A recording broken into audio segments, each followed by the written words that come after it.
वर्णिवेश्वरमणीयदर्शनम् मन्दहासरुचिरां पूजितं सुरनरोत्तमे मृदा धर्मनन्दन्वहं विचिन्तये विसहजान स्वामी महाराजनी जय। हरे कृष्ण महाराजनी जय। तो बधा भाविकजनों ने जय स्वामिनारायण, जय श्री कृष्ण। आज આપણે 57મો ભાગ જોઈશું। આગળ આપણે 84-85 શ્લોક જોયા હતા।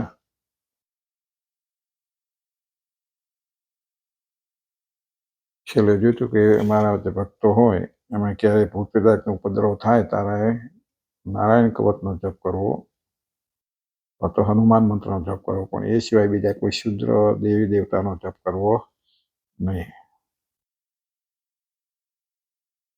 આપણે 86મો શ્લોક જોઈએ।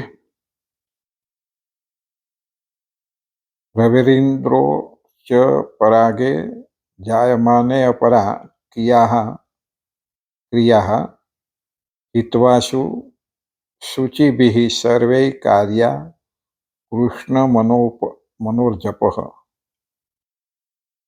અહીં કહ્યું છે કે સૂર્યનું અને ચંદ્રમાનું ગ્રહણ થઈ શકે અમારા સર્વે સત્સંગી તેમણે બીજી સર્વે ક્રિયાનો તત્કાળ ત્યાગ કરીને પવિત્ર થઈને શ્રી કૃષ્ણ ભગવાનના મંત્રનો જપ કરવો। વર્ષમાં ઘણી વખત ચંદ્રગ્રહણ અને સૂર્યગ્રહણ થતા હોય ત્યારે અમારા જે સત્સંગીઓ હોય તેમણે બધી સર્વે ક્રિયાનો તત્કાળ ત્યાગ કરી દેવો સૂર્યગ્રહણ અને ચંદ્રગ્રહણ વખતે, અને પવિત્ર થઈને નાહી ધોઈ અને શ્રી કૃષ્ણ ભગવાનનો મંત્રનો જપ કરવો, જગ્યાએ બેસીને અથવા મંદિરમાં બેસીને ભજન કરવું બતા।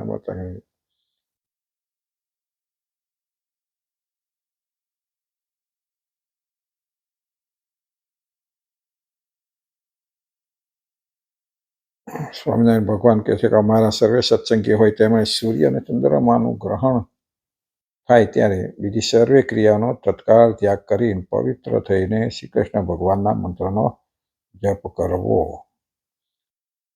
સત્યાનંદ સ્વામી શું કહે છે કે સૂર્ય અને ચંદ્રમાનું ગ્રહણ થવાની તૈયારી હોય ત્યારે પ્રથમ સ્નાન કરી પવિત્ર થઈ અને ભગવાનના મંત્રનો જપ કરી બેસી જવું। ભગવાને કહ્યું એમ કે સૂર્ય અને ચંદ્રનું જ્યારે ગ્રહણ થવાની તૈયારી હોય, સમય થવા આવે એટલે નહીં ધોઈને બેસી જવું, ભગવાનનું જપ કરવા, ભગવાનની પૂજા કરવા, ભગવાન પૂજા ના કરવાની પણ ભજન કરવા, ભજન કરવું, કાં તો માળા ફેરવવી, કાં તો જપ કર્યા કરવો, માનસિક જપ કર્યા કરવો, અને જ્યાં સુધી ગ્રહણ ચાલે ત્યાં સુધી સ્થિર મન રાખીને ભગવાનના મંત્રનો જપ કરવો, અને જ્યાં સુધી ગ્રહણ ચાલે કલાક 2 કલાક જે સમયનું હોય એ ગ્રહણ ચાલે ત્યાં સુધી સ્થિર મન રાખીને, સ્થિર મન એટલે જે મન કંઈ જવા દે સિવાય ભગવાનમાં મન રાખીને ભગવાનનું ભજન સતત કરવું।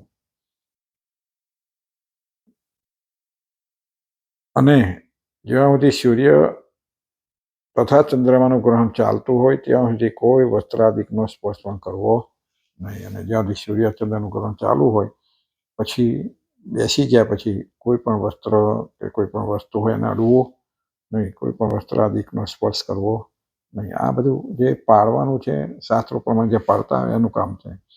જમાના પ્રમાણે બધું બહુ ઓછું અત્યારે પડાતું હોય છે। પહેલાં બધાએ જોયેલું છે કે નાનપણમાં કે આપણા ઘડિયાઓ જે નહોતા બધા ભણેલા છતાંય પણ ધાર્મિક નીતિ નિયમો પૂરેપૂરા પાડતા નહોતા, ભણ્યા કે બુદ્ધિશાળી થયા બધા તો શાસ્ત્રોના જે નીતિ નિયમો વિધિઓ બધી બતાવી હોય એને માનતા હોતા નથી। ગ્રહણ ના પાડવું, લગ્નની વિધિઓ હોય કે કોઈ મંત્રોચ્ચારની વિધિ હોય કે પિતૃઓ શ્રાદ્ધની હોય કે કોઈ પણ આવું બધું પિતૃ તર્પણ કરવાનું હોય, આ બધી વિધિઓના અત્યારના લોકો માનતા નથી, પણ આપણા શાસ્ત્રના આપણા ઋષિમુનિએ બતાવ્યું છે એ પ્રમાણે કરે તો એ વસ્તુ જે જ્યાં મળવાની હોય ત્યાં પહોંચે, એ વાત ચોક્કસ છે। તમે દાખલા તરીકે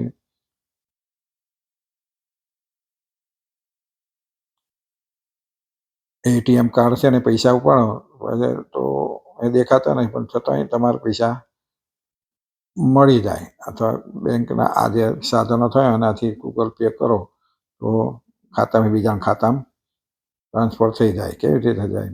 એ રીતે આ રીતે તમને આ રીતે બતાવ્યું કે પિતૃઓ પાછળ આવું કરો તો તેના પિતૃઓને પ્રાપ્ત થાય, એટલે ત્યાં આગળ એ મળી જાય. જેમ હુંડી ચેક કહીએ ને એ રીતે મળી જતું લોકોને આપતા. જેને ભગવાને ભલે વતનામતમાં કહ્યું કે હુંડી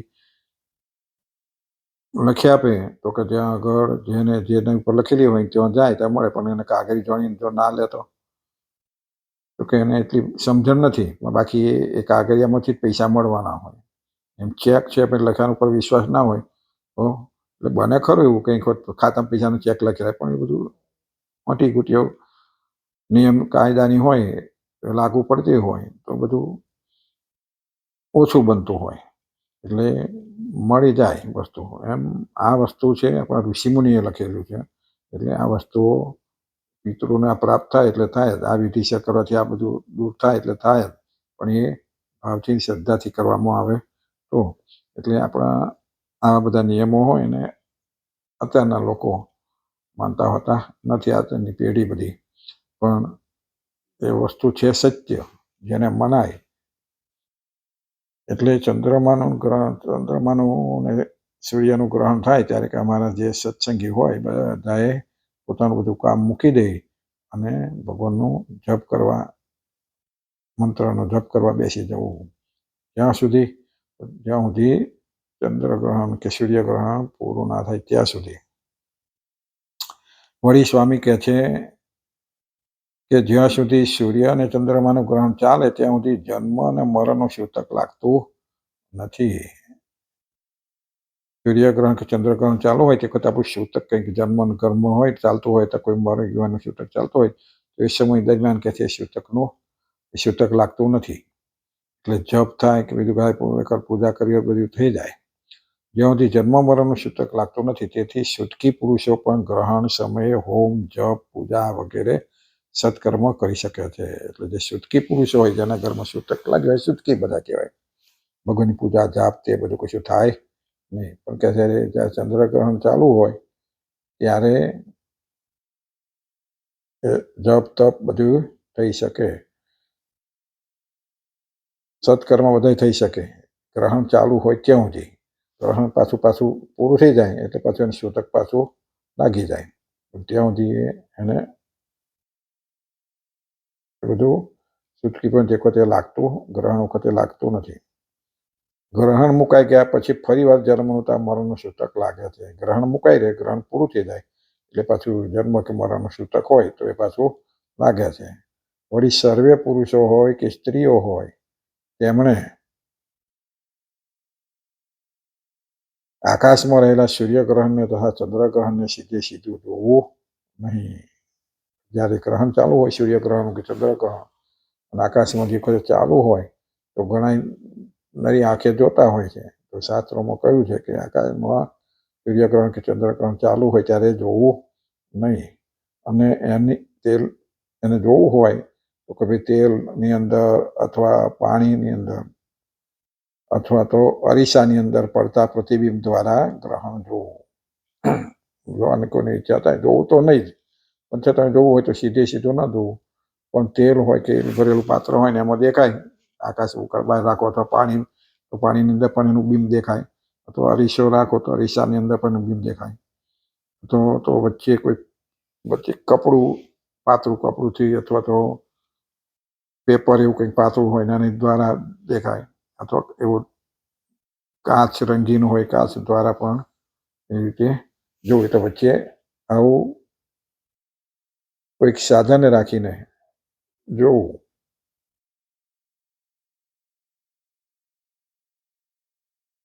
અથવા તો કોઈ નેત્રોની આગળ વસ્ત્ર આડું રાખીને ગ્રહણ જોવું, પણ પ્રત્યક્ષપણે ગ્રહણ જોવું નહીં. પણ પ્રત્યક્ષ એટલે નાની આંખે સામે સીધું ડાયરેક્ટ જોવું નહીં. અને જે ગર્ભિણી સ્ત્રી હોય, ગર્ભધારણ કરેલી સ્ત્રી હોય તેમણે તો સાવધાન રહીને નેત્રોની આગળ વસ્ત્રાદિક આવરણ રાખ્યા સિવાય ગ્રહણ ક્યારેય પણ જોવું નહીં. ગર્ભની પાડનારી સ્ત્રી, ગર્ભધારણ કરનારી જે સ્ત્રી હોય એમણે તો સાવધાની બરાબર રાખવી. ભૂલથી નજરથી જોવાઈ ના જાય. જોવું તો આ રીતે વસ્ત્ર આડું વચ્ચે રાખી ને જોવું.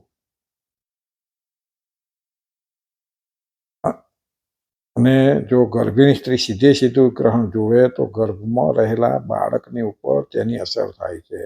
આવી સ્ત્રી જે કોઈ જુએ સીધે સીધું તો એના બાળક પર એની અસર થાય, પછી કંઈક એને ખોડખાપણ કે ગમે તે કંઈક બની આવે. હવે સૂર્યગ્રહણના આરંભથી બતાવે છે આગળ કે સૂર્યગ્રહણના આરંભથી 12 કલાક પહેલાં વેદ લાગી જાય અને ચંદ્રગ્રહણ શરૂ થવાનું હોય તેના 9 કલાક પહેલાં વેદ લાગી જાય. અને વેદ આપણે ગણતા હોય તો વેદમાં વેદ લાગુ પડી ગયા પછી જમાય નહીં, એટલે ખાવાનું લઈ શકાય નહીં. તેથી ભોજનનો ત્યાગ કરી દેવો વેદ લાગે એટલે. તેમાં પાણી પીવાનો નિષેધ નથી, એમાં પાણી પી શકાય. સૂર્ય કે ચંદ્રગ્રહણના પ્રારંભથી પહેલાં પાણી પીવામાં દોષ નહીં. સૂર્યગ્રહણ કે ચંદ્રગ્રહણ એમાં પ્રારંભ હોય શરૂઆત તો ત્યાંથી વેદ બેસી જાય પછી પાણી પીવાય નહીં. અને વળી બાળક ગ્રહણનો પ્રારંભ થયા પછી પાણી પીવું નહીં, ગ્રહણ ચાલુ થઈ ગયા પછી પાણી પીવું નહીં, અને વસ્ત્ર પણ અડવું નહીં એવું કહ્યું ને. અને વળી બાળક વૃદ્ધ અને રોગી હોય તેમણે ગ્રહણના પ્રારંભથી 3 કલાક પહેલાં ભોજન છોડી દેવું. કદાચ બાળક હોય, ભૂખ્યું બહુ રહેતું હોય, રોગી હોય, જેને રહેવાતું ના હોય, બીમાર રહેતા હોય, અશક્ત હોય, તો એવા લોકોને માટે કે 3 કલાક પહેલાં ભોજન છોડી દેવું. બાકી સશક્ત હોય એને 12 કલાક અથવા 9 કલાક પહેલાં. આ વિધિ બાળક, વૃદ્ધ અને રોગી માટે જ વિશેષ છે, પણ બધા માટે નથી. કારણ કે આવું કહ્યું છે તો આ તો કોના માટે છે? બાળક માટે અથવા તો વૃદ્ધ માટે અથવા તો રોગી હોય એના માટે. બધા માટે આ વિધિ નથી. પછી ઘણા તો ચાલુ ગ્રહણ હોય તો જમતા હશે મોટા ભાગના, પણ આ તો જેને પાળવું છે એની વાત છે. જે ભગવાનના વચનો મનાય છે, સાચું માને છે, ભગવાનની આજ્ઞાઓ પાળવી છે એના માટે છે. બાકી ચાલુ ગ્રહણમાં ખોરાકો બનતા છે, રહોડો રંધાતો હશે, ખાતા હશે, પીતા હશે, દુનિયામાં બધે થતું જ હશે. હવે સાયંકાળે સૂર્ય ઘેરાયેલો જો અસ્ત પામી ગયો હોય તો ગ્રહણનો સમય પૂરો થયા પછી સ્નાન આદિ ક્રિયા કરી લેવી, પણ રાત્રિએ ભોજન કરવું નહીં. આવું દાખલે કે 5 વાગે ગ્રહણ શરૂ થયું અને 6:30 પૂરું થવાનું હોય અને સૂર્ય આથમી ગયો 6 વાગે આથમી જતો હોય અને ગ્રહણ હજુ 6:30 પૂરું થાય, તો ગ્રહણ પૂરું થયા પછી નાહી લેવું, પવિત્ર ભગવાનનું ભજન કરી લેવું, પણ પછી કે જમવું નહીં. પછી સવારમાં જ, કારણ કે ગ્રહણમાં જ સૂર્ય આથમી ગયો છે એટલે પછી સવારમાં સૂર્ય ઉગે તો નાહી ધોઈને પૂજા કરીને સૂર્યના દર્શન કરીને પછી જમવું. શાસ્ત્રો બતાવે આવું.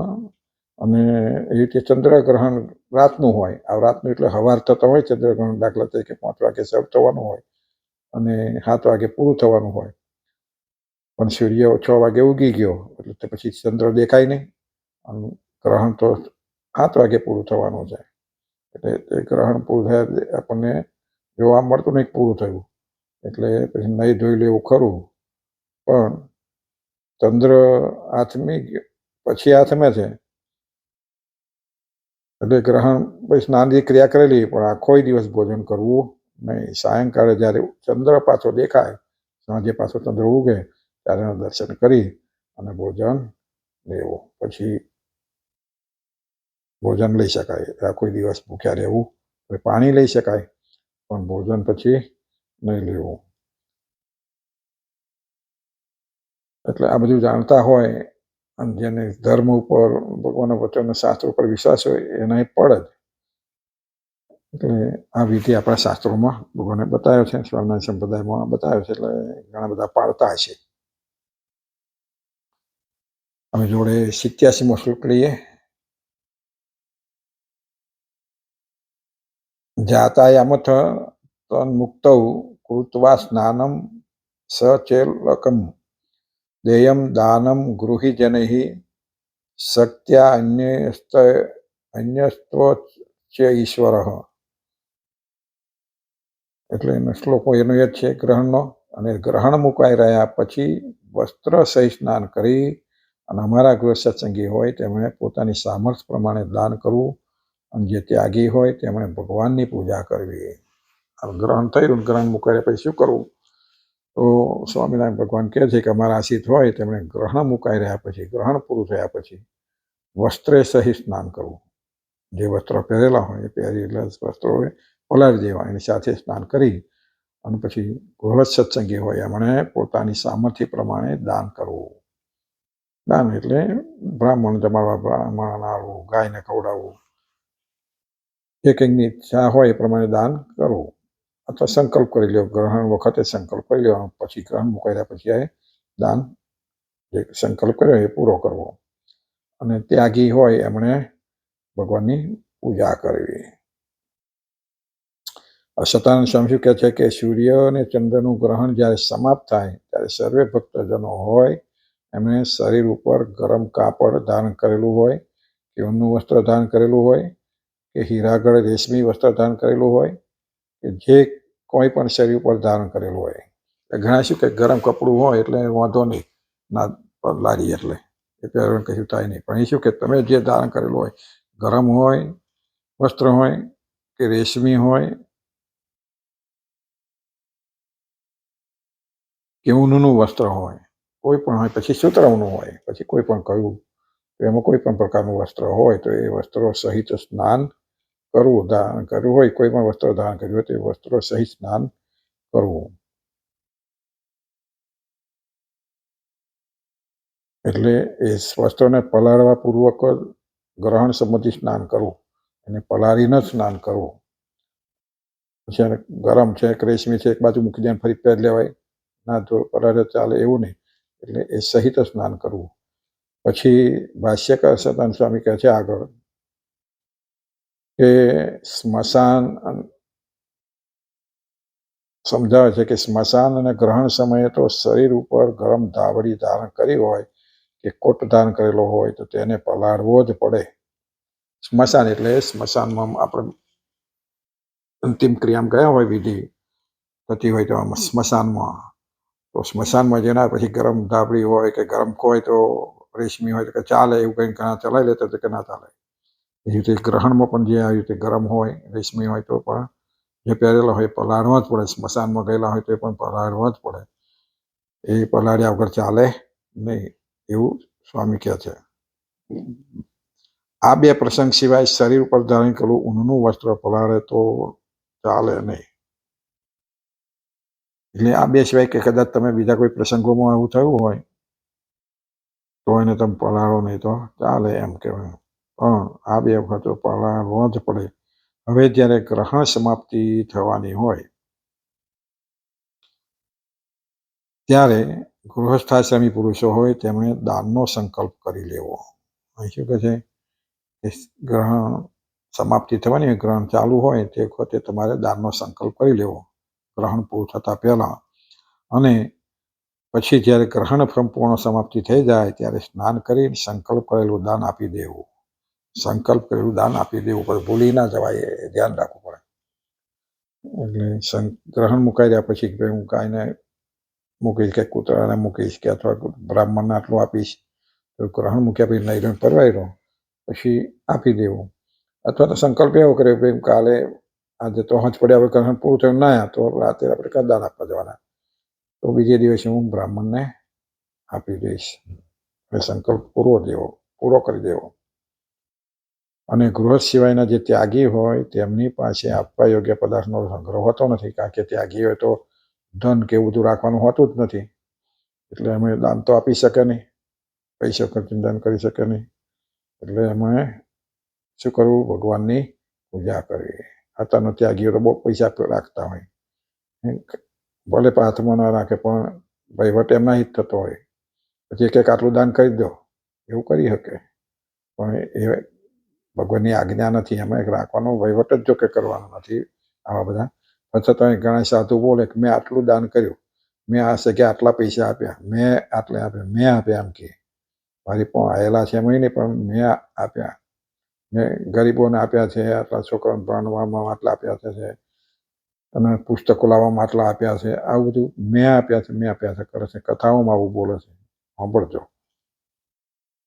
તો એની પાસે પૈસા જ નથી કરતી, એને તો આ બધું આપવાનું છે. લોકોના પૈસા લેર કરવાની છે, પણ કહેવાનું મેં કર્યું. અને ગૃહસ્થ સિવાયના જે ત્યાગીઓ હોય તેમની પાસે આપવા યોગ્ય પદાર્થ હોતા નથી. તેથી ત્યાગીઓએ દાનની જગ્યાએ ભગવાનની પૂજા કરવી. પૂજા કરવાથી જ સમગ્ર દાનનું ફળ એમને પ્રાપ્ત થાય છે. લો, એમને પૂજા કરીએ તો એમને દાનનું ફળ પ્રાપ્ત થઈ જાય. અને વળી જે પુરુષ ગ્રહણના નિમિત્તે સ્નાન કરતો નથી, એ પુરુષ તો પાછું ફરીવાર બીજું ગ્રહણ આવે ત્યાં સુધી છૂટકી રહે છે. છૂટકી કહેવાય ને, છૂટકી એટલે પૂજા કરી શકે નહીં, ભગવાનને અડી શકે નહીં, બીજા મગલિક પ્રસંગો કરી શકે નહીં, એને છૂતક કહેવાય.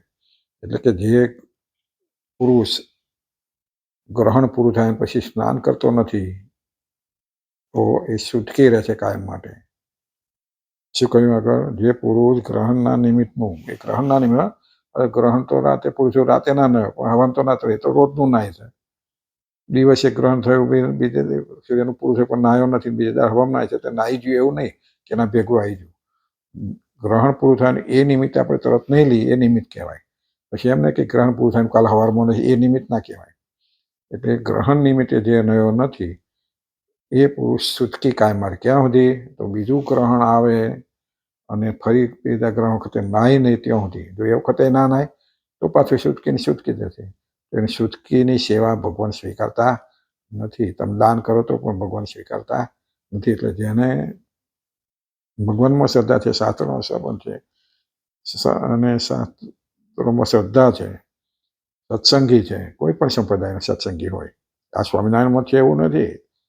હિન્દુ ધર્મ માટે, આખા માટે છે, સનાતન ધર્મ માટે બધામાં જાય કે ગ્રહણ થયા પછી, પૂરું થયા પછી નાહવું જ પડે. કોઈ પણ વસ્તુને ત્યાં સુધી અડવાય નહીં સમય દરમિયાન, પણ નાહવું તો પડે જ. ના નાહે તો એ છૂટકી કહેવાય છે.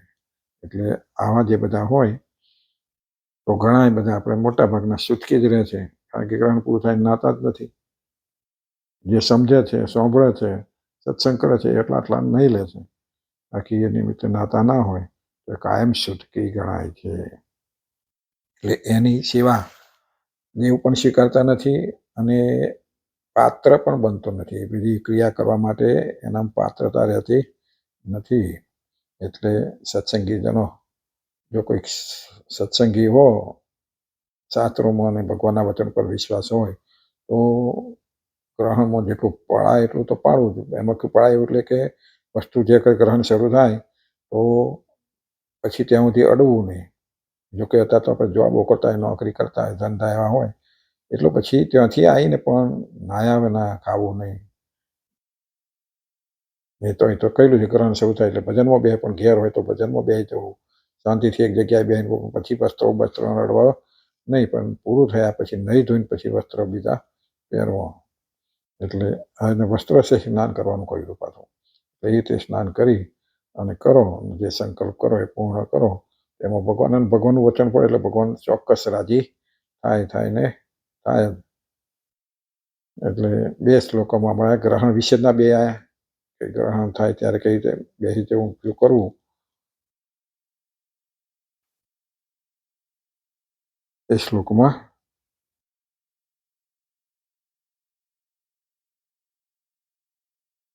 ગ્રહણ શરૂ થાય બધાનો ખૂબ લાંબો વિસ્તાર કયો. હવે એનું સૂતક સામાન્ય તો અનુસૂત તો આટલું કે પૂરતું જ સૂતક હોય.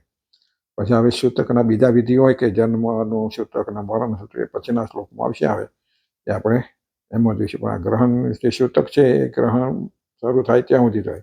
પછી તમે નાતા નથી તો કાયમ છૂટકી કયો. સૂતક હોય એટલે વસ્તુ તમે ધાર્મિક ક્રિયાઓ કરવા માટે લાયકાત ધરાવતા નથી, અથવા લાયક બનતા નથી સૂતક ના પૂરું થાય ત્યાં સુધી. એમ ગ્રહણ મુકાઈ રહ્યા પછી સૂતકમાં તમે નાવું નહીં તો તમારું સૂતક મુકાતું નથી. એટલે દેવ સ્વીકારતા પછી તમારી ધાર્મિક ક્રિયાઓ સ્વીકારતા નથી. તમે કાયમ છૂટકી કહેવાય છો. અને બધા વિસ્તારથી જો તો શાસ્ત્રોનો અભ્યાસ કરી લેવો એટલે બધાને ખ્યાલ થોડો વધારે આવશે. અથવા સત્સંગી જીવનમાં વિસ્તારથી પણ બતાવેલું છે, એમાં પણ જુઓ તો ખ્યાલ આવશે. બધા ભક્તો બે શ્લોક પૂરા કર્યા. બધાને ભાવથી જય સ્વામિનારાયણ.